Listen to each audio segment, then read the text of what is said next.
Nunca imaginé que mi propia familia me dejaría en la calle.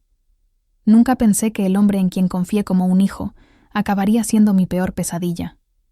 Pero ahí estaba yo, aquel martes gris de noviembre, frente a lo que había sido mi hogar durante 40 años, mientras 2 agentes de policía me impedían entrar. Y todo por culpa de Javier, mi yerno, el hombre que juró cuidar de mi hija, el padre de mis nietos, el hombre que vendió mi casa sin avisarme. Me llamo Carmen. Tengo 64 años, y pensé que a esta edad ya lo había visto todo, pero me equivocaba. La vida aún tenía reservada para mí una lección amarga que me haría cuestionarme todo lo que creía saber sobre la familia, la confianza y la justicia.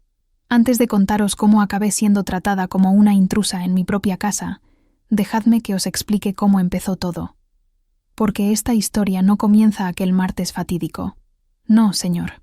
Esta historia viene de mucho más atrás, de decisiones que tomé con el corazón, creyendo que hacía lo correcto, decisiones que acabarían destruyéndome. Mi marido, Antonio, falleció hace 5 años. Cáncer de pulmón. 40 años juntos, y de repente me quedé sola en aquella casa que habíamos comprado cuando nos casamos. Era un piso modesto en el barrio de Tetuán, en Madrid. 3 habitaciones, un salón con vistas a la calle, una cocina donde preparé miles de comidas para mi familia. Cada rincón de esa casa guardaba un recuerdo. La mancha de vino en el sofá de cuando celebramos la primera comunión de mi hija Laura, la marca en la pared del salón donde medíamos su altura cada cumpleaños, el azulejo roto de la cocina que Antonio siempre prometió arreglar y nunca lo hizo. Cuando Antonio murió, Laura insistió en que me fuera a vivir con ella y Javier. Acababan de tener a su segundo hijo, el pequeño Miguel, y decía que necesitaba mi ayuda. Yo me resistí al principio. No quería ser una carga, pero Laura puede ser muy insistente cuando quiere algo. «Mamá, no seas testaruda», me decía. «La casa es grande, tenemos una habitación libre, y los niños te adoran. Además, así no estarás sola. ¿Qué vas a hacer ahí metida, dándole vueltas a la cabeza?» Tenía razón, ¿sabéis? Después de que Antonio se fuera, aquella casa se me hacía inmensa. El silencio me atormentaba. Me levantaba por las mañanas y preparaba café para 2 por costumbre, y luego me quedaba mirando la taza vacía de Antonio, sintiendo cómo se me encogía el corazón. Así que finalmente acepté. Me mudé con Laura y Javier a su chalé en las afueras de Pozuelo de Alarcón, pero eso significaba dejar mi piso. Y ahí fue donde cometí mi primer error, mi gran error. «Mamá», me dijo Laura una tarde mientras tomábamos café en su cocina, «¿qué vas a hacer con el piso?» Mantenerlo cerrado es tirar el dinero. El IBI, la comunidad, los suministros, son gastos que no tiene sentido pagar si no lo estás usando. «Ya lo sé, hija», le respondí, removiendo el azúcar en mi taza. Había pensado en alquilarlo. Con ese dinero podría ayudaros con los gastos y además tener algo para mí. Laura asintió, pero vi algo en su mirada. Una expresión calculadora que no supe descifrar en su momento. Ojalá hubiera prestado más atención. «Eso está bien», dijo. «Pero, mamá, ¿has pensado en lo complicado que es ser casera? Los inquilinos que no pagan, las averías, las reclamaciones. A tu edad, ¿de verdad quieres meterte en esos líos?» «Pues no había pensado en eso», admití. La verdad es que nunca había alquilado nada en mi vida. Antonio siempre se encargaba de esas cosas. «Mira, tengo una idea mejor», continuó Laura, acercándose a mí con esa sonrisa dulce que había perfeccionado desde niña. «¿Por qué no pones el piso a nombre de Javier y mío? Así, si algún día nos pasa algo, tú ya tienes dónde volver. Y nosotros nos encargamos de todo, de alquilarlo, de cobrar el alquiler, de las reparaciones. Tú solo tienes que preocuparte de disfrutar de tus nietos. Si pudiera volver atrás en el tiempo, si pudiera zarandear a aquella Carmen ingenua que sonrió y dijo que sí sin pensarlo 2 veces, pero no puedo. Lo hecho está. No sé, Laura», dije, sintiendo una punzada de inquietud. «Es mi casa. Lo único que me queda de tu padre y mío. Por eso mismo, mamá. Así te aseguras de que se queda en la familia. Además, no es que te la esté pidiendo. Simplemente estaría a nuestro nombre para facilitar la gestión.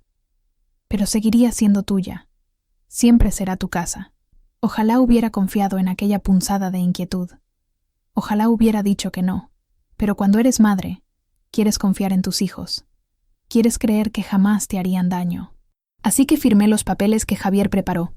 Él trabajaba como comercial en una empresa de tecnología y siempre presumía de entender de papeleo y contratos. Yo apenas los miré. Solo vi que ponía algo sobre una cesión temporal de la propiedad para facilitar la gestión del alquiler. Firmé donde me indicaron, y eso fue todo. Durante los primeros 2 años, todo fue bien. Javier encontró unos inquilinos, una pareja joven que pagaba puntualmente. Cada mes, Javier me daba 300 euros. Tu parte del alquiler, Carmen, decía con una sonrisa. El resto va para los gastos del piso y para compensarnos por la gestión. ¿Te parece bien? Me parecía más que justo. Con ese dinero me compraba mis cositas, invitaba a mis amigas a tomar café, les compraba regalos a mis nietos. Me sentía útil, independiente. Si os estáis preguntando cómo podía ser tan ingenua, dejadme que os diga algo. Cuando confías en alguien, cuando amas a alguien, no ves las señales de alarma. O las ves, pero las justificas. Es mi hija, jamás me haría daño. Pensaba yo. Es el padre de mis nietos, un hombre de familia. Pero la verdad es que había señales. Pequeñas cosas que, mirándolas ahora, eran gritos pidiendo atención. Por ejemplo, aquel día en que quise ir a visitar el piso. Llevaba 6 meses sin verlo, y sentía nostalgia. Quería pasear por aquellas habitaciones, recordar a Antonio, sentirme cerca de él, aunque fuera por un rato. Javier, le dije una mañana mientras desayunábamos. Me gustaría ir al piso este fin de semana. ¿Los inquilinos estarán? Podría avisarles y pasar solo un ratito. Javier casi se atraganta con el café. Vi cómo intercambiaba una mirada rápida con Laura antes de responder. Carmen, no creo que sea buena idea, dijo finalmente. Los inquilinos valoran mucho su privacidad. Si empezamos a presentarnos sin avisar, podríamos tener problemas. Ya sabes cómo es la gente hoy en día. Pero les avisaría con tiempo, insistí. Solo quiero ver mi casa, Javier. No es mucho pedir. Mamá, intervino Laura, poniendo su mano sobre la mía. Entiende que ya no es como antes. Ahora hay gente viviendo allí. No podemos incomodarles. Además, ¿para qué quieres ir? Solo te pondrás triste recordando a papá. Tenía razón en eso último, así que dejé el tema. Pero me quedé con un sabor amargo en la boca. Algo no cuadraba, aunque no sabía exactamente qué. Si queréis saber cómo acaba esta historia, si queréis descubrir qué más estaba ocurriendo a mis espaldas, quedaos conmigo. Os prometo que lo que viene a continuación os dejará helados. Y si estáis disfrutando de esta historia, por favor, dadme un like. Me ayudáis muchísimo a seguir compartiendo estas experiencias. Gracias de corazón. Otro incidente extraño ocurrió unos meses después. Estaba limpiando el despacho de Javier, algo que hacía todas las semanas como forma de contribuir en la casa. No quería ser una carga, así que me ocupaba de las tareas domésticas mientras Laura trabajaba, y Javier hacía sus cosas. Ese día, al mover unos papeles que había sobre su escritorio, vi un documento del banco. No era mi intención fisgonear, os lo juro, pero algo en el encabezamiento llamó mi atención. Ponía la dirección de mi piso. Cogí el papel con las manos temblorosas. Era un extracto de cuenta, y la cantidad que aparecía ahí como ingreso mensual de alquiler era de 1.200 euros. 1.200. Y yo solo recibía 300. Me quedé helada. El corazón me latía tan fuerte que podía oírlo en mis oídos. 900 euros de diferencia cada mes. ¿Dónde iba ese dinero? Confronté a Javier esa misma tarde, en cuanto llegó del trabajo. Laura aún no había vuelto de su consulta. Trabajaba como administrativa en una clínica dental. Javier, tenemos que hablar, le dije, mostrándole el papel. Mis manos temblaban. Él ni siquiera parpadeó. Cogió el documento, lo miró brevemente y me sonrió. Ah, eso. Carmen, te lo expliqué cuando empezamos con esto. El alquiler total es de 1.200, sí, pero hay gastos. El IBI son 300 euros al año. La comunidad, otros 150 al mes. Los seguros, el mantenimiento, las pequeñas reparaciones que van surgiendo. Todo eso lo pagamos nosotros. Y encima dedicamos tiempo a gestionar el alquiler, a tratar con los inquilinos, a hacer las gestiones del banco. Los 300 que te damos son tu parte neta. Es más que justo, te lo aseguro. Me pareció lógico en ese momento. ¿Veis? Así de bueno era Javier manipulándome. Tenía respuesta para todo, y siempre sonaba razonable. Siempre lograba que me sintiera tonta por dudar de él. ¿Seguro, Javier?, pregunté, queriendo creerle. Es que me ha sorprendido la diferencia. Carmen, por favor, dijo, poniendo su mano en mi hombro con gesto condescendiente. Si pensaras que te estoy engañando, podrías decirlo claramente. Pero te aseguro que todo está en orden. Pregúntale a Laura si quieres. Ella también está al tanto de todo. Y ahí estaba la clave. Laura también lo sabía. Mi propia hija.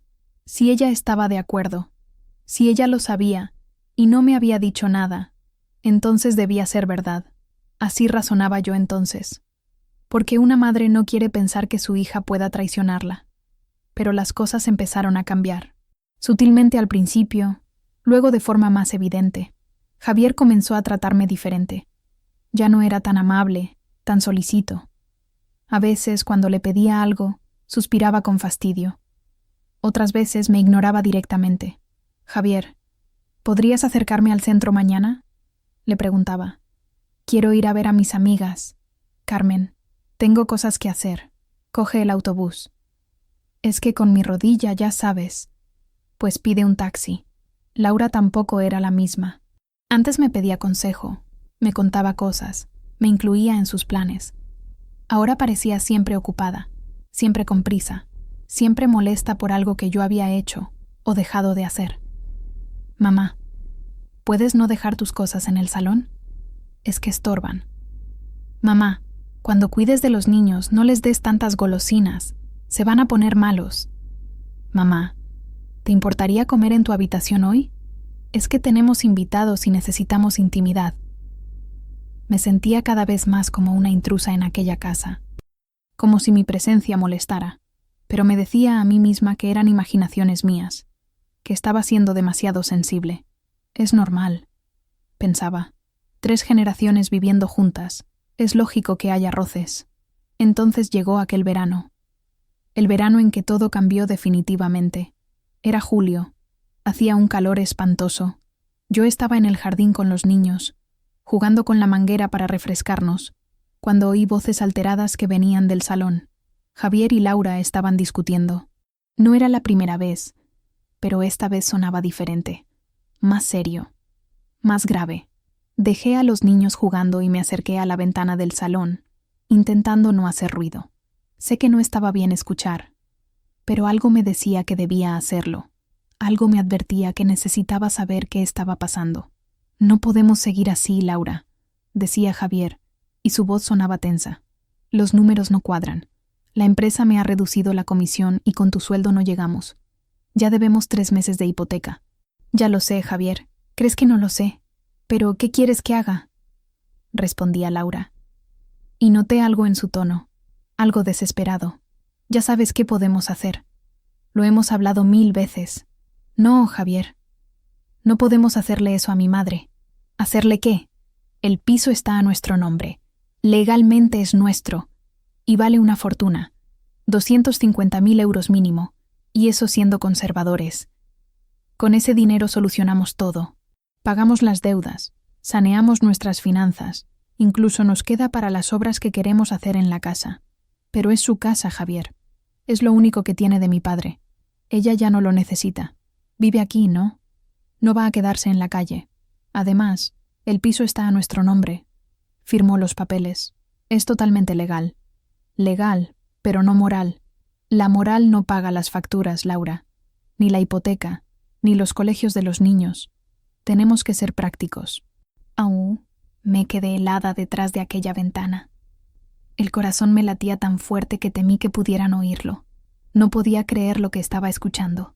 Mi yerno planeaba vender mi casa. Y mi hija lo sabía. Estaban hablando de ello como si fuera lo más normal del mundo. Me alejé de allí con las piernas temblorosas. Volví con los niños al jardín, pero ya no podía jugar. Los veía correr y reír, ajenos a todo, y me preguntaba qué iba a hacer de mí. ¿De verdad iban a hacerme eso? ¿De verdad mi propia hija iba a permitir que me quitaran mi casa? Aquella noche apenas pude dormir. Le daba vueltas y más vueltas a lo que había oído. Una parte de mí quería confrontarlos, exigir explicaciones. Otra parte tenía miedo. ¿Y si me echaban? ¿Dónde iría? No tenía ahorros significativos. Solo los 300 euros mensuales que me daban. Y de esos apenas me quedaba nada a fin de mes. Mi pensión de viuda era ridícula. Sin mi casa, sin mi familia. Estaba totalmente vulnerable. Decidí esperar. Observar. Quizá me había precipitado. Quizá era solo una discusión acalorada y no llegarían a hacer nada. Eso me decía, aferrándome a la esperanza como un náufrago a un tablón. Pasaron 2 semanas. Yo fingía normalidad, pero vigilaba cada movimiento, cada conversación. Javier y Laura actuaban como si nada hubiera pasado. Pero yo notaba algo diferente. Había una tensión en el ambiente, miradas que se cruzaban, conversaciones que se interrumpían cuando yo entraba en la habitación. Entonces, una tarde, mientras Laura había salido con los niños y yo estaba sola en casa, llegó Javier. Entró directamente a su despacho sin saludarme siquiera. Yo estaba en la cocina, preparando la cena, pero algo me impulsó a acercarme. La puerta del despacho estaba entreabierta. Javier hablaba por el móvil. Sí, confirmo. Quiero poner el piso en venta, decía. La dirección es calle Bravo Murillo, número 234, tercero B. Sí, 3 habitaciones. Sí, en perfecto estado. Los inquilinos se van el mes que viene. No, no hay ningún problema. El piso está a mi nombre. Tengo toda la documentación en regla. Se me cayó el alma a los pies. Lo estaba haciendo. De verdad lo estaba haciendo. Iba a vender mi casa sin decirme nada. Entré en el despacho sin llamar. Javier se giró sobresaltado al verme. Te llamo luego, dijo rápidamente al teléfono, y colgó. ¿Qué estás haciendo, Javier?, pregunté. Mi voz temblaba, pero traté de mantenerme firme. Carmen, esto no es asunto tuyo, respondió él sin inmutarse. ¿Cómo que no es asunto mío? Es mi casa. Mi casa. Tu casa, repitió él con una sonrisa que me heló la sangre. Carmen, el piso está a mi nombre, y de Laura. Lo firmaste hace 2 años. ¿No te acuerdas? Así que técnicamente, legalmente, es nuestro piso, y necesitamos venderlo. Pero yo firmé eso para que me ayudarais con la gestión, no para que la vendierais. Me engañaste. Yo no te engañé, dijo, levantándose de su silla y acercándose a mí con expresión fría. Tú firmaste lo que firmaste. Si no te molestaste en leer los papeles, es tu problema, no el mío. Deberías haberlo pensado mejor antes de firmar. Javier, por favor, supliqué, sintiendo cómo se me saltaban las lágrimas. No puedes hacerme esto. Esa casa es todo lo que tengo. Es mi único patrimonio. ¿Dónde voy a ir si la vendéis? Vivirás aquí, como hasta ahora. Nadie te está echando. ¿Y el dinero de la venta? Ese dinero debería ser mío. Javier soltó una carcajada. Una carcajada amarga, cruel. ¿Tu dinero? Carmen, con ese dinero vamos a salvar esta casa, esta familia. Debemos 4 meses de hipoteca. El banco nos está presionando. O vendemos tu piso, o perdemos este chalet. ¿Es eso lo que quieres? ¿Que tus nietos se queden en la calle? Eso no es justo, Javier. No es mi culpa que tengáis problemas económicos. No, pero vivir aquí gratis tampoco te da derecho a opinar sobre lo que hacemos con nuestras propiedades. Sus palabras me dolieron más que una bofetada. Me trataba como si fuera una carga, como si les estuviera robando al vivir con ellos, como si no hubiera criado a Laura, como si no hubiera cuidado de sus hijos, como si no hubiera estado ahí para ellos siempre que me necesitaron. ¿Dónde está Laura?, pregunté. Quiero hablar con ella. Laura piensa lo mismo que yo, respondió Javier. Así que no pierdas el tiempo. Pero necesitaba oírlo de su boca. Necesitaba que mi hija me mirara a los ojos y me dijera que esto era verdad. Cuando Laura llegó esa noche, la esperé en su habitación. Entró y se sorprendió al verme ahí sentada en su cama. «Mamá, ¿qué haces aquí?», preguntó, dejando su bolso en la silla. «Tengo que hablar contigo», dije. «He hablado con Javier. Sé que vais a vender el piso». Laura suspiró y se sentó a mi lado. Durante un momento, pareció la niña pequeña que yo había criado, vulnerable y asustada. Pero luego endureció el gesto. Mamá, no tenemos otra opción. Siempre hay opciones, Laura. Podéis pedir un préstamo, ajustar gastos, buscar otra solución. Ya lo hemos intentado todo.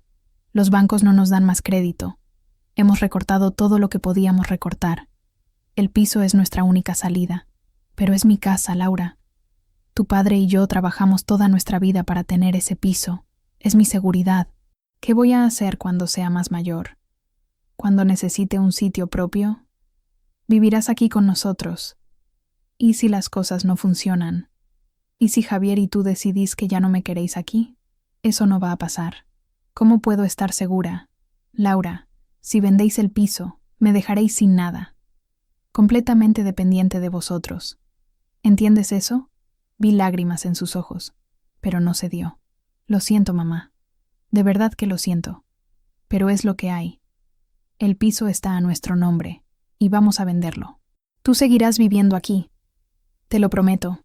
Tu promesa no vale nada si no tengo ninguna garantía, dije, levantándome. Tu padre se revolcaría en su tumba si supiera lo que estáis haciendo. Esas fueron las últimas palabras que le dirigí esa noche. Me encerré en mi habitación y lloré como no había llorado desde la muerte de Antonio. Me sentía traicionada, robada, invisible. ¿Cómo había llegado a esto? ¿Cómo había acabado siendo un estorbo para mi propia hija? Si estáis pensando que debería haberme ido de esa casa en ese momento, que debería haber luchado, que debería haber buscado ayuda legal, dejadme que os diga, cuando estás en medio del ojo del huracán, no piensas con claridad. Estaba asustada, sola, vulnerable. No tenía dinero para un abogado. No sabía a quién acudir. Y una parte de mí, la parte más tonta y esperanzada, todavía creía que quizá las cosas se solucionarían, que quizá Laura recapacitaría, que quizá recuperaría a mi hija. Pero no fue así. Las cosas fueron a peor. 2 semanas después, Javier me informó que había aceptado una oferta por el piso. 260.000 euros. Y ni un céntimo para mí. Es una buena oferta, dijo con satisfacción mientras cenábamos. Cierran rápido y pagan al contado. En un mes estará todo solucionado. Yo no respondí. Me había quedado sin palabras, sin fuerzas. Sentía como si me hubieran vaciado por dentro. Los días siguientes fueron una pesadilla. Javier y Laura iban y venían con papeles, reuniones con el notario, conversaciones con el banco. Yo era un fantasma en aquella casa, invisible, irrelevante. Los niños notaban que algo iba mal. El pequeño Miguel me preguntó un día por qué estaba tan triste. «Es que la abuela está un poco cansada, cariño», le dije, abrazándolo fuerte. Al menos ellos aún me querían. Al menos ellos no me habían traicionado. ¿Sabéis qué es lo peor de todo? Que Javier y Laura actuaban como si no pasara nada, como si no me estuvieran destrozando la vida. Seguían con sus rutinas, con sus planes, con sus conversaciones triviales sobre qué cenar o qué ver en la tele. Y yo ahí, muriéndome por dentro, invisible. Intenté buscar ayuda. Llamé a una amiga, Rosario, que había sido vecina mía en el antiguo piso. Le conté lo que estaba pasando. «Carmen, eso no puede ser legal», me dijo. «Tienes que ir a un abogado». «No tengo dinero para abogados, Rosario». «Pues hay servicios de asesoramiento gratuito. Ve al ayuntamiento, pregunta. No puedes quedarte de brazos cruzados». Tenía razón. Al día siguiente, mientras Laura estaba en el trabajo y Javier había salido con los niños, cogí el autobús hasta el centro. Fui al servicio de orientación jurídica del ayuntamiento. La abogada que me atendió era joven, muy joven. Se llamaba Marta y tenía una expresión seria mientras le explicaba mi situación. «A ver si lo entiendo», dijo cuando terminé. «Usted firmó unos documentos por los que cedía la propiedad del piso a su hija y su yerno, ¿correcto?» «Sí, pero me dijeron que era solo para facilitar la gestión del alquiler, no para que pudieran venderlo. ¿Leyó usted lo que firmaba?» La pregunta me cayó como un jarro de agua fría. «No del todo», admití. «Confié en ellos. Son mi familia». Marta suspiró. «Señora Carmen, me temo que si usted firmó una escritura de donación o compraventa y el piso está registrado a nombre de ellos, poco se puede hacer. Legalmente son los propietarios. ¿Pero no hay nada? ¿Alguna forma de demostrar que me engañaron? Podría alegar vicios en el consentimiento, pero necesitaría pruebas. ¿Tiene algo por escrito donde ellos le digan que era solo temporal? ¿Algún correo electrónico, mensaje, algo? Negué con la cabeza. Todo había sido hablado. Nunca hubo nada por escrito. Entonces será su palabra contra la de ellos. Y si los documentos que firmó son claros respecto a la transferencia de propiedad, un juez probablemente fallará en su contra. Lo siento mucho. Salí de allí destrozada. Ni siquiera la ley estaba de mi lado. Había sido tan ingenua, tan confiada, y ahora iba a pagar las consecuencias. Si os estáis sintiendo frustrados por lo que me pasó, si os indigna esta injusticia, os pido por favor que dejéis un comentario compartiendo qué haríais vosotros en mi situación. Leo todos vuestros comentarios y me ayudan muchísimo saber que no estoy sola en esto. Y si queréis seguir escuchando cómo acabó todo, quedaos hasta el final. Os prometo que lo que viene os va a dejar sin palabras. Llegó el día de la firma. Javier y Laura se fueron temprano por la mañana al notario. Yo me quedé en casa con los niños, sintiéndome vacía. Era oficial. Mi casa ya no era mía. Lo único que me quedaba de Antonio, lo único que me daba seguridad, había desaparecido. Cuando volvieron esa tarde, traían una botella de champán. «Hay que celebrar», dijo Javier con una sonrisa enorme. «Se acabaron nuestros problemas. Hemos pagado todas las deudas y todavía nos queda para las reformas». Laura no parecía tan contenta. Evitaba mi mirada, pero no dijo nada. No se disculpó. No reconoció lo que me habían hecho. Aquella noche, en la soledad de mi habitación, tomé una decisión. No podía seguir viviendo con ellos. No después de esto. Había perdido mi casa. Pero no iba a perder mi dignidad. Tenía que irme, aunque no supiera a dónde. Empecé a hacer averiguaciones discretamente. Llamé a servicios sociales. Pregunté por residencias públicas, por pisos compartidos para personas mayores, por cualquier opción que pudiera permitirme. Pero todo requería tiempo, trámites, listas de espera y dinero que no tenía. Mientras tanto, la convivencia en la casa se volvió insoportable. Javier ya ni siquiera fingía ser amable. Me trataba con desprecio abierto. Y Laura simplemente me evitaba. Creo que la culpa la estaba carcomiendo, pero no era suficiente para hacerla cambiar de actitud. «Carmen, ¿has visto mis llaves del coche?», me gritaba Javier desde el salón. «No, Javier, no las he tocado, pues estaban aquí y ahora no están. Siempre tocas mis cosas. Yo no he tocado nada tuyo. Ya, claro, como siempre. Todo es culpa de otro, nunca tuya». Así erran los días. Reproches constantes, ambiente tenso, silencios cargados de resentimiento. Los niños lo notaban y estaban más nerviosos, más caprichosos. Y eso solo empeoraba las cosas. Un día, mientras jugaba con el pequeño Miguel en su habitación, me preguntó algo que me partió el corazón. «Abuela, ¿por qué papá está siempre enfadado contigo?» «No lo sé, cariño. A veces los adultos tienen problemas complicados. ¿Te vas a ir?». La pregunta me dejó sin respiración. «¿Por qué dices eso, Miguel?». «Porque oí a papá decirle a mamá que ojalá te fueras ya, que estás estorbando». Me tuve que morder el labio para no echarme a llorar delante del niño. Lo abracé fuerte, intentando que no notara cómo me temblaba todo el cuerpo. «No te preocupes, cariño. La abuela siempre estará aquí para ti. Siempre». Pero sabía que era mentira. No podía quedarme mucho más tiempo en aquella casa. No podía seguir soportando la hostilidad, el desprecio, el rechazo constante. Tenía que encontrar una solución. Fue entonces cuando recordé que el piso aún tenía inquilinos. Según lo que había oído, se iban a finales de mes. Eso significaba que, durante unas semanas, el piso estaría vacío y todavía sin entregar oficialmente a los compradores. Una idea comenzó a formarse en mi cabeza. Una idea desesperada, quizá absurda, pero era lo único que se me ocurría. ¿Y si volvía al piso? ¿Y si me instalaba allí antes de que lo entregaran? Al menos tendría un techo. Al menos estaría en lo que había sido mi hogar. No podría quedarme para siempre, lo sabía. Pero necesitaba tiempo.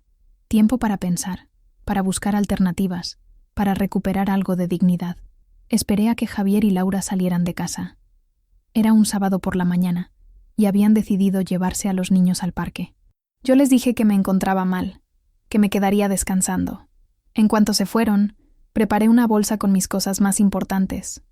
Ropa, algunos documentos, fotografías de Antonio, objetos personales.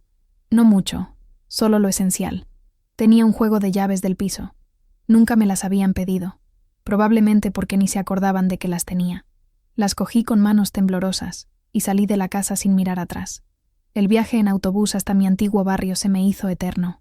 Cada parada, cada semáforo, sentía como si el tiempo se hubiera detenido. Miraba por la ventana los edificios familiares, las calles que había recorrido miles de veces, y me preguntaba si estaba haciendo lo correcto. Pero, ¿qué otra opción tenía? Llegué a la calle Bravo Murillo y me bajé en mi parada de siempre. Caminé los 100 metros hasta el portal número 234, con el corazón latiéndome a 1000 por hora. Subí las escaleras hasta el tercero B. Mis escaleras. Mi puerta. Metí la llave en la cerradura.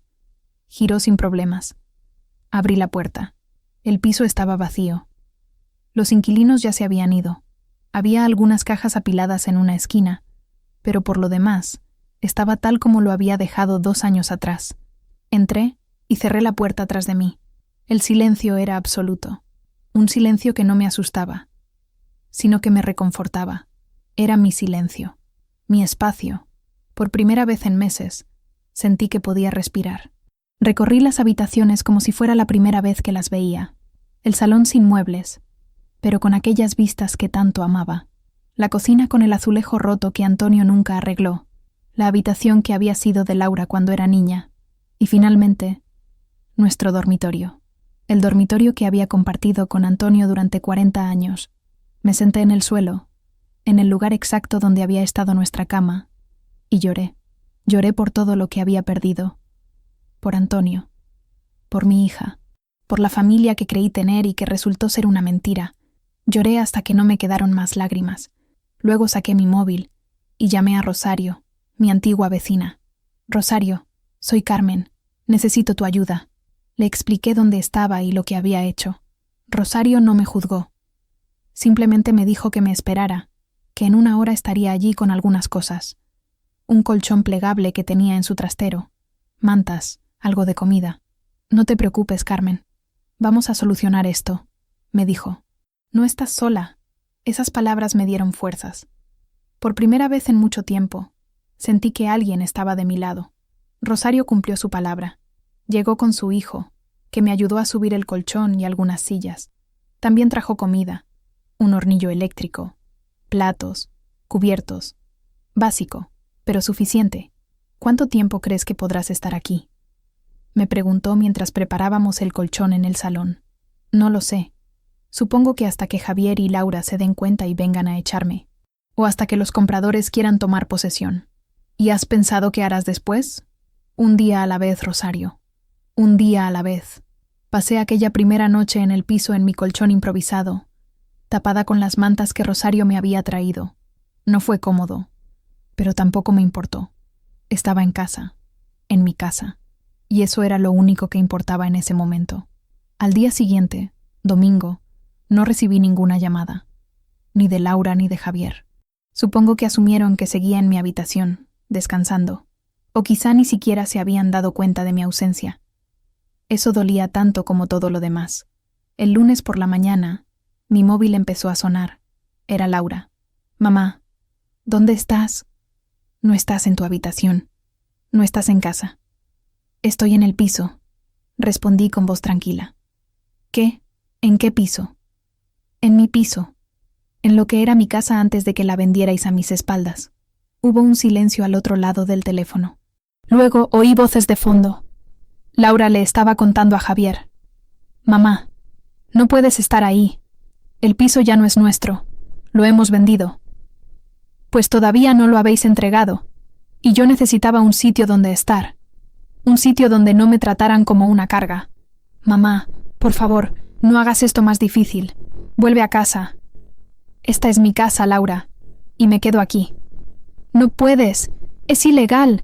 Vamos a tener que llamar a la policía. Sus palabras me dieron risa.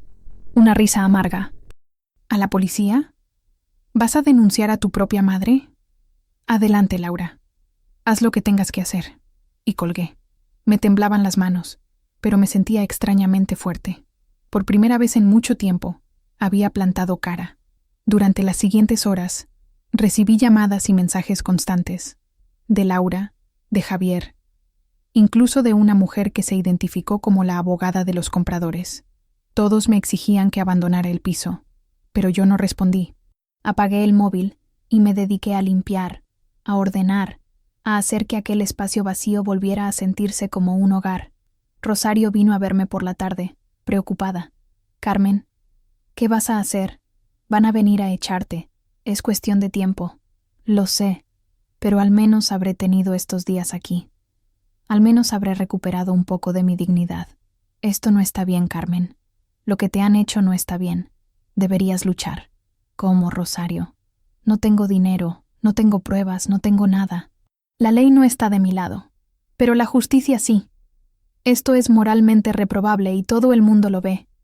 Si lo haces público, si cuentas tu historia, ¿a quién le importa la historia de una vieja a la que su familia ha robado? A más gente de la que crees. Vivimos en la era de las redes sociales, Carmen. Las historias como la tuya se hacen virales. La gente se indigna. Y a veces, esa presión pública consigue cambios que la ley no puede. Me quedé pensando en sus palabras. ¿De verdad podría servir de algo contar mi historia? ¿O solo conseguiría humillarme más públicamente? El martes por la mañana tuve mi respuesta. Alguien llamó a la puerta. Abrí y me encontré frente a 2 agentes de la Policía Nacional. Eran jóvenes, no debían tener más de 30 años. ¿Carmen Ruiz?, preguntó uno de ellos. Sí, soy yo. Hemos recibido una denuncia por ocupación ilegal de vivienda. Va a tener que acompañarnos. Me quedé helada. De verdad lo habían hecho. Javier y Laura habían llamado a la policía para echarme de lo que había sido mi casa. Agentes, esto no es una ocupación ilegal. Intenté explicar. Este piso era mío. Mi familia me lo quitó mediante engaños y yo solo... Señora, lo que nos han informado es que el piso está en proceso de venta y usted no tiene derecho a estar aquí. Los propietarios actuales son su hija y su yerno, ¿correcto? Sí, pero... Entonces no tiene derecho a estar aquí sin su permiso. Lo siento, pero va a tener que abandonar el inmueble. ¿Y si me niego? El agente suspiró. Entonces tendríamos que detenerla. Y créame, señora, no queremos tener que hacer eso. Por favor, recoja sus cosas y venga con nosotros. No tenía opción. Con lágrimas cayéndome por las mejillas, metí mis escasas pertenencias en la bolsa. Los agentes esperaron pacientemente mientras lo hacía. Incluso me ayudaron a bajar el colchón que Rosario me había prestado. Abajo, en la calle, había un coche patrulla. Y junto a él, Javier. Solo Javier. Laura no había tenido el valor de venir. Nuestras miradas se cruzaron. Esperaba ver triunfo en sus ojos. Pero lo que vi fue frialdad. Pura frialdad. Como si yo no fuera más que un problema que acababa de resolver. Carmen, dijo acercándose. Esto no tenía que acabar así. Si hubieras sido razonable... ¿Razonable?, repetí, sintiendo cómo la rabia me invadía. ¿Llamas razonable a robarme mi casa? ¿A dejarme sin nada? Nadie te ha robado nada. Tú firmaste los papeles. Tú tomaste esa decisión. Porque confié en vosotros. Porque creí que erais mi familia. Y lo somos. Puedes volver a casa cuando quieras. Nadie te ha echado. No voy a volver a esa casa, Javier. Prefiero dormir en la calle. Como quieras, dijo encogiéndose de hombros. Pero el piso se entrega a los compradores mañana, así que haz lo que te dé la gana, pero lejos de aquí. Se dio la vuelta y se fue. Así, sin más. Sin remordimientos, sin culpa, sin nada. Los agentes me llevaron a comisaría. No me detuvieron, pero sí tomaron mi declaración. Les conté toda la historia. Uno de ellos, el mayor de los 2, me escuchó con expresión cada vez más preocupada. Señora Carmen, me dijo cuando terminé, lo que me cuenta es terrible. Pero legalmente, me temo que sus familiares tienen razón. El piso está a su nombre y usted estaba allí sin permiso. Sin embargo, Ta hizo una pausa. Hay servicios sociales que pueden ayudarla. Déjeme hacer algunas llamadas. Pasé 3 horas en aquella comisaría, mientras el agente, que se llamaba Roberto, contactaba con diferentes servicios. Finalmente, consiguió plaza para mí en una residencia temporal para mujeres en situación de vulnerabilidad. No era ideal, pero era algo. Un techo. Un lugar donde estar mientras averiguaba qué hacer con mi vida. Roberto mismo me acompañó hasta la residencia. Durante el trayecto me habló. «Sabe, señora Carmen, veo muchos casos como el suyo. Personas mayores a las que sus familias estafan, manipulan o abandonan. Es más común de lo que piensa. Y me enfurece, porque la ley muchas veces no les protege como debería». «¿Y qué se supone que debo hacer?», pregunté. «No tengo dinero, no tengo recursos, no tengo nada. Puede intentar denunciar por estafa o apropiación indebida, aunque va a ser difícil de probar sin documentación. Pero al menos quedaría constancia. Y quién sabe, quizá con algo de presión, sus familiares acaben llegando a algún tipo de acuerdo con usted. No quiero nada de ellos», dije con amargura. «Solo quiero recuperar lo que era mío. Lo entiendo. Y lo siento de verdad». La residencia era un edificio antiguo en el barrio de Vallecas. Compartía habitación con otras 3 mujeres, todas en situaciones similares o peores que la mía. Había una mujer que había huido de un marido maltratador, otra que había perdido su trabajo y su casa, una tercera que sufría problemas de salud mental, todas rotas a su manera, todas intentando sobrevivir. Los primeros días fueron duros. Lloraba cada noche, sintiéndome la persona más sola del mundo. Pero poco a poco, empecé a conocer a las otras residentes. Empezamos a hablar, a compartir nuestras historias, a apoyarnos mutuamente, y me di cuenta de algo. No estaba sola. Había otras mujeres que habían sido traicionadas, abandonadas, abusadas, y sin embargo, seguían luchando. Seguían intentándolo. Una de ellas, Mercedes, me animó a denunciar. «Carmen, lo que te han hecho es criminal. Tienes que luchar. No por el dinero, sino por la justicia, para que no se salgan con la suya. Pero no tengo pruebas, solo mi palabra contra la suya. Entonces consigue pruebas. ¿No quedó nada del papeleo? ¿Ningún correo, ningún mensaje, ninguna conversación grabada? No. Pero espera, recordé algo de repente. Javier me enviaba cada mes un correo con el resumen del alquiler. Los guardaba todos en mi bandeja de entrada. ¿Y qué decían esos correos? ¿Aparecía alguna información que pudiera ayudarte? Me conecté al correo desde el ordenador de la sala común de la residencia. Busqué en mi bandeja. Y ahí estaban. 24 correos de Javier, uno por cada mes que habían gestionado el alquiler. Los abrí uno por uno, leyéndolos con atención. La mayoría eran bastante escuetos. «Carmen, adjunto el resumen del mes. Tu parte son 300 euros. Saludos, Javier». Pero en uno de ellos, de hace un año, Javier había escrito algo más. «Carmen, como te comentamos cuando firmaste la cesión temporal de la propiedad, nos encargamos de todos los gastos del piso. Este mes hemos tenido que arreglar una avería de la calefacción que nos ha costado 400 euros.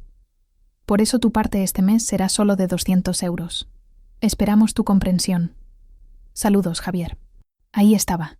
Cesión temporal de la propiedad. Lo había escrito él mismo. Eso demostraba que me habían dicho que era temporal, no definitivo. Era algo. No era mucho, pero era algo. «Mercedes, creo que tengo algo», dije emocionada. Imprimí todos los correos. Los metí en una carpeta. Al día siguiente fui a ver a la asistente social de la residencia, una mujer llamada Patricia que se había mostrado muy comprensiva con mi situación. «Patricia, quiero denunciar a mi yerno por estafa. ¿Puedes ayudarme?». Patricia examinó los correos con atención. «Esto es interesante, Carmen. Cesión temporal implica que no era definitivo. Podría ser suficiente para al menos abrir una investigación. Déjame contactar con un abogado de oficio que trabaja con nosotros. A ver qué dice». El abogado se llamaba Miguel Ángel. Era un hombre de unos 50 años, con canas en las sienes y una mirada inteligente. Vino a verme a la residencia 2 días después. «Señora Carmen, he revisado su caso y los correos que me ha facilitado Patricia. dijo mientras se sentaba frente a mí en la sala de visitas. Tengo buenas y malas noticias. Empiece por las malas. Las malas noticias son que esto va a ser complicado. Usted firmó documentos legales de transferencia de propiedad. Esos documentos están registrados. Demostrar que hubo engaño va a requerir más que un correo donde se menciona una cesión temporal. ¿Y las buenas? Las buenas noticias son que ese correo es un punto de partida. Demuestra que había una comunicación donde se hablaba de algo temporal, no definitivo. Podríamos argumentar que usted fue engañada respecto a la naturaleza real de los documentos que firmó. Además, podríamos investigar si los compradores actuales sabían que la venta era fraudulenta. Si lo sabían, y aún así procedieron, también tendrían responsabilidad. ¿Entonces hay esperanza? Hay una posibilidad. No le voy a mentir, las probabilidades no están a su favor, pero creo que vale la pena intentarlo. Por principios, si no por otra cosa. Firmé los papeles para que Miguel Ángel me representara. Presentó una denuncia por apropiación indebida y estafa. También solicitó una medida cautelar para paralizar la entrega del piso a los compradores hasta que se resolviera el caso. Cuando Javier y Laura recibieron la notificación de la denuncia, se pusieron como fieras. Laura me llamó, llorando. «Mamá, ¿cómo has podido? ¿Cómo has podido denunciarnos? Somos tu familia». «Vosotros dejasteis de ser mi familia cuando me robasteis mi casa», respondí con voz firme. «Nadie te robó nada. Tú firmaste. Tú aceptaste. Porque me engañasteis. Me dijisteis que era temporal, para gestionar el alquiler, no para venderlo y quedaros con el dinero. Eso es mentira. Nunca dijimos eso. Está en los correos de Javier, Laura. Cesión temporal». Lo escribió él mismo. «Así que no me digas que es mentira». Hubo un silencio al otro lado del teléfono. «Mamá», su voz sonaba ahora más pequeña, más asustada. «Si sigues adelante con esto, vas a destruir esta familia. Los niños van a sufrir. Yo voy a sufrir. ¿Es eso lo que quieres? Lo que yo quiero es justicia, Laura. Lo que quiero es que admitáis lo que me hicisteis. Lo que quiero es recuperar algo de lo que me robasteis. Si querías dinero, solo tenías que pedirlo. No hacía falta llegar a esto. No se trata de dinero, aunque tú no lo entiendas. Se trata de dignidad, de respeto, de no dejar que os salgáis con la vuestra después de traicionarme». Laura colgó sin despedirse. Fue la última vez que hablamos. El proceso judicial fue largo. 3 meses de declaraciones, de pruebas, de testimonios. Miguel Ángel hizo un trabajo excelente. Consiguió que varios vecinos del edificio testificaran que yo siempre me había referido al piso como mi casa, incluso después de la supuesta transferencia. También encontró a la notaria que había realizado la escritura, y ésta admitió que yo parecía confundida durante la firma, que había preguntado varias veces si aquello significaba que dejaba de ser la propietaria. Le dijeron que no, que solo era un trámite para facilitar la gestión, testificó la notaria. Yo advertí que los documentos eran más que eso, pero ellos insistieron en que la señora lo entendía perfectamente. Por su parte, Javier y Laura contrataron un abogado caro que intentó desacreditar todo. Que yo era una persona mayor con problemas de memoria, que había entendido perfectamente lo que firmaba, que el correo donde se mencionaba cesión temporal se refería a otra cosa, no a la propiedad en sí. Pero el juez no les creyó, o al menos no del todo. La sentencia llegó un viernes de marzo. Miguel Ángel me llamó emocionado. «Carmen, tengo noticias. El juez ha fallado parcialmente a tu favor». «¿Parcialmente?» «Sí. Ha determinado que hubo vicios en el consentimiento y que la transferencia de propiedad no fue clara ni transparente. Sin embargo, no ha anulado completamente la venta». «¿Y eso qué significa?» «Significa que el piso sigue estando vendido, pero que tú tienes derecho a una compensación económica. El juez ha ordenado que Javier y Laura te paguen el 50% del valor de venta». 130.000 euros. Me quedé sin palabras. 130.000 euros. No era todo, pero era mucho. Era justicia, aunque fuera parcial. Además, continuó Miguel Ángel, han sido condenados en costas. Es decir, que tienen que pagar todos los gastos del juicio. Y hay algo más. ¿Qué? El juez ha sido muy duro en su sentencia. Ha dejado por escrito que considera vuestro comportamiento como moralmente reprobable y que habéis abusado de la confianza familiar. Eso va a quedar en los registros. Va a afectarles si en el futuro intentan hacer algo similar con otra persona. Cuando colgué el teléfono, no sentí alegría. No sentí triunfo. Solo sentí un profundo cansancio. Había ganado, en cierto modo. Pero había perdido a mi hija, a mis nietos, a lo que quedaba de mi familia. Si habéis llegado hasta aquí en mi historia, muchísimas gracias por escucharme. Sé que ha sido largo, pero necesitaba contarlo todo. Si conocéis a alguien que esté pasando por algo similar, compartid este vídeo con esa persona. A veces, saber que no estamos solos en esto hace toda la diferencia. Y si os ha conmovido mi historia, suscribíos al canal. Hay muchas más historias como la mía que merecen ser escuchadas. Con el dinero de la compensación, pude comprarme un pequeño apartamento. No en mi antiguo barrio, eso habría sido demasiado doloroso, pero en un lugar tranquilo, en Leganés. Un piso pequeño, de una habitación, pero mío, completamente mío. Nadie me lo puede quitar. Rosario me ayudó con la mudanza y a amueblar el piso. Mercedes, de la residencia, viene a visitarme cada semana. Hemos creado una especie de familia, las tres juntas. Una familia elegida, no impuesta por la sangre. ¿Y Laura? No he vuelto a saber de ella. He intentado contactar con mis nietos, pero Laura me ha bloqueado en todas partes. He mandado cartas que me han devuelto sin abrir. He llamado al colegio de los niños, pero me dijeron que Laura ha dado instrucciones de que yo no puedo recogerlos ni visitarlos. Eso es lo que más me duele. No ver crecer a mis nietos. No poder estar ahí para ellos.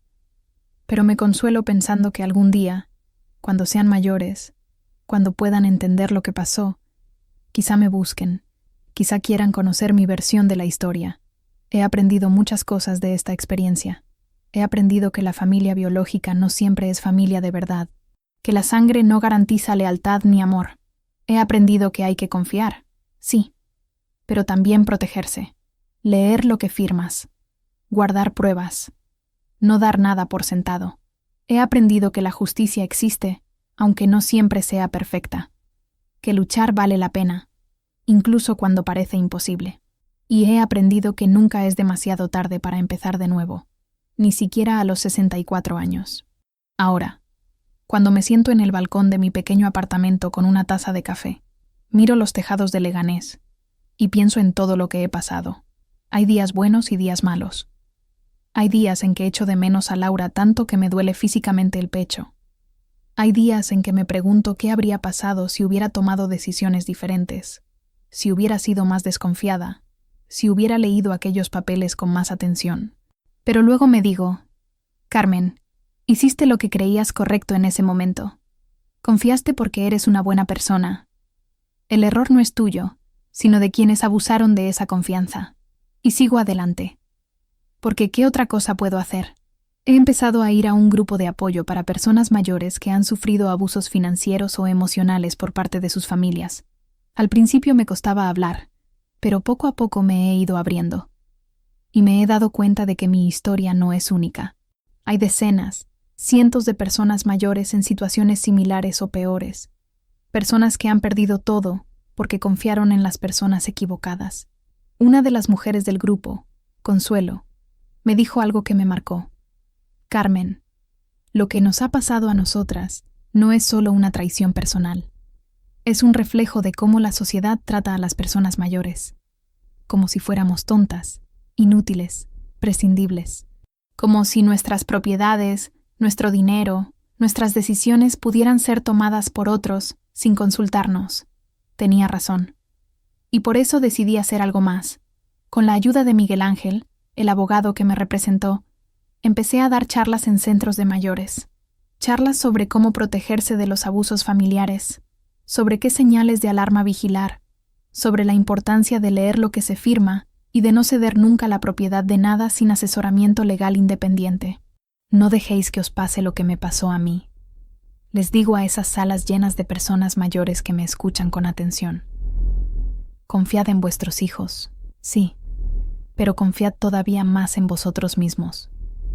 Vuestro patrimonio es vuestro. Lo habéis ganado trabajando toda una vida. No lo regaléis sin estar absolutamente seguros de lo que estáis haciendo. Algunas personas me han agradecido esas charlas. Me han dicho que les he abierto los ojos, que han evitado cometer los mismos errores que yo cometí. Y eso me da sentido. Me hace sentir que todo lo que pasé no fue en vano, que al menos ha servido para ayudar a otros.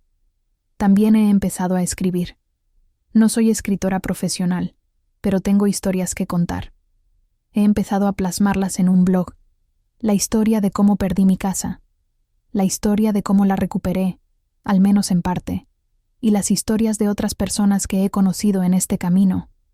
Personas valientes que han luchado contra la injusticia, contra el abuso, contra la traición. El blog no tiene muchos lectores todavía, pero cada comentario que recibo, cada mensaje de apoyo, me reconforta.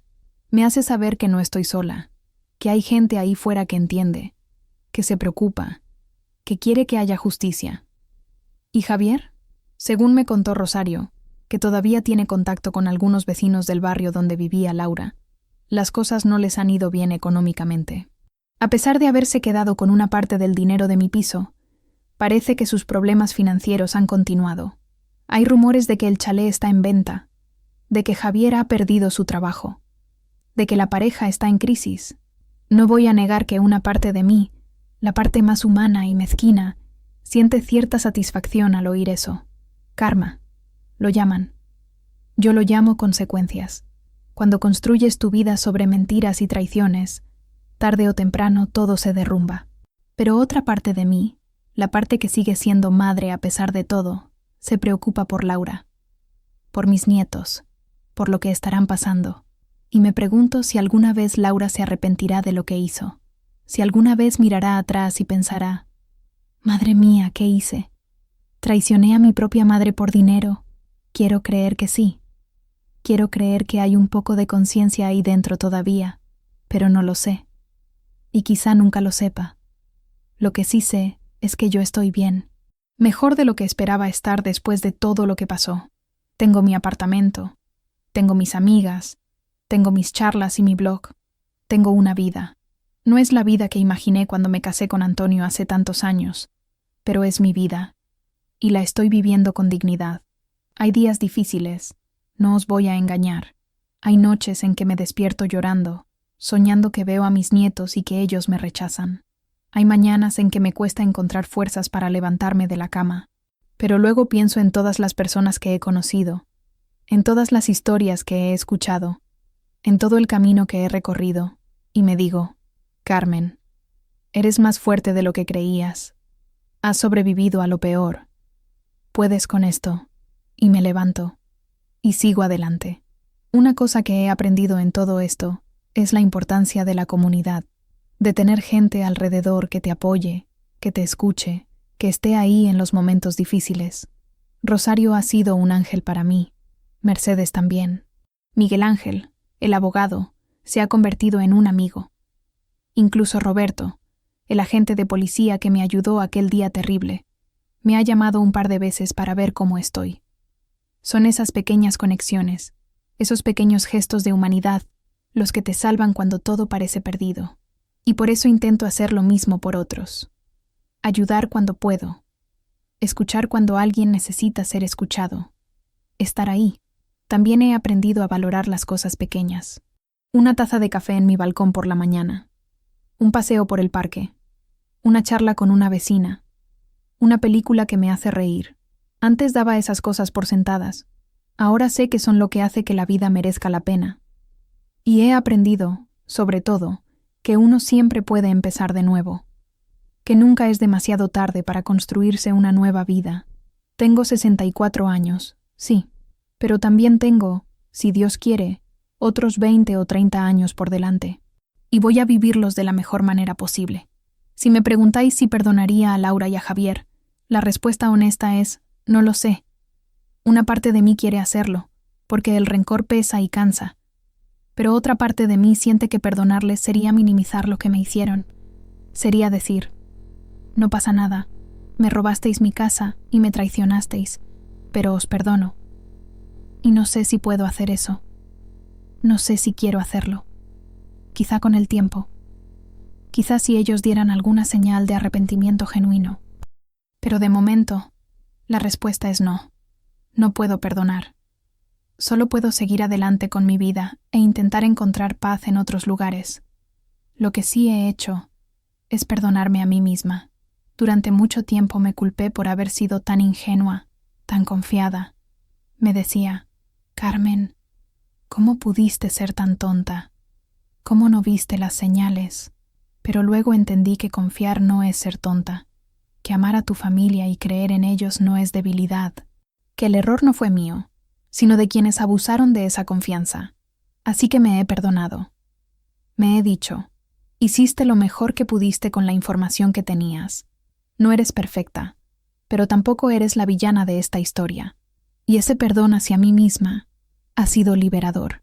Ahora, mientras os cuento todo esto, mientras comparto con vosotros cada detalle de mi historia, siento una mezcla de emociones, tristeza por todo lo que perdí, orgullo por haber luchado, esperanza por el futuro que aún tengo por delante, y gratitud hacia todas las personas que me han ayudado en el camino.